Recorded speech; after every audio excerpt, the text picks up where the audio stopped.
SpongeBobGames.net. Back in 2012, a group of bizarre accounts with a bunch of letters and numbers in their username would comment on random videos. It was the same copy-pasted comment, and it went something along the lines of this. Hello, please go on to this website. It has very fun games for all ages. It's very fun, especially if you are SpongeBob fan, and there would be a website attached beneath the comments text. Most people dismissed it as a bot.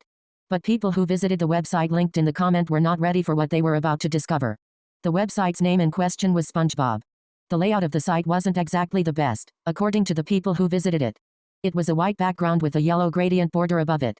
Above the border it had the name of the site in the SpongeBob font, and next to it were various SpongeBob PNGs. As the name of the site implied, it was a site dedicated to SpongeBob games. Some of them official, others were bootleg. However, there was many disturbing games on the website that weren't too difficult to find. Due to the sheer amount of them, only 4 of them will be described, and they are SpongeBob Leg Injury, SpongeBob Stomach Surgery, Patrick Loves Eating, and SpongeBob Losing Pet. The descriptions of each game won't be heavily detailed, due to the messed up nature of them.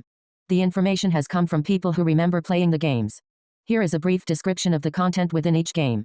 The identities of those providing the descriptions of each game have been hidden to respect their privacy. SpongeBob Leg Injury. It was a game where you had to heal SpongeBob's broken leg after an injury. The visuals are what made the game disturbing. SpongeBob was drawn in a grotesque and detailed style, and there was multiple cuts, bruises, and scabs on his leg. It was absolutely graphic and disgusting for a kid's game. I remember having nightmares about the game afterwards. SpongeBob Stomach Surgery. In this game, SpongeBob had gotten sick from something and you have to perform surgery on him. You basically had to put SpongeBob under anesthesia and then operate on him. And for some reason, you had SpongeBob after you were done with the operation. Many of these weird bootleg games had this weird obsession with medical procedures, and I just don't understand it at all. Patrick Loves Eating. It was a game featuring Patrick, however, he was much larger. You had to give him food that was on a conveyor belt, and if any disgusting or rotten food appeared on the conveyor belt, you had to press the space bar to smack them away. The game was pretty hard, but I did manage to beat it one time. And it wasn't all too pleasant. The game completion screen showed a grave, with Patrick's name on it, implying that he ate so much to the point of, well, death. It was kind of funny, but also messed up at the same time. SpongeBob Losing Pet. This game was genuinely upsetting to me. Basically, SpongeBob's pet snail, Gary, was extremely sick, and you had to help in the process of putting him down.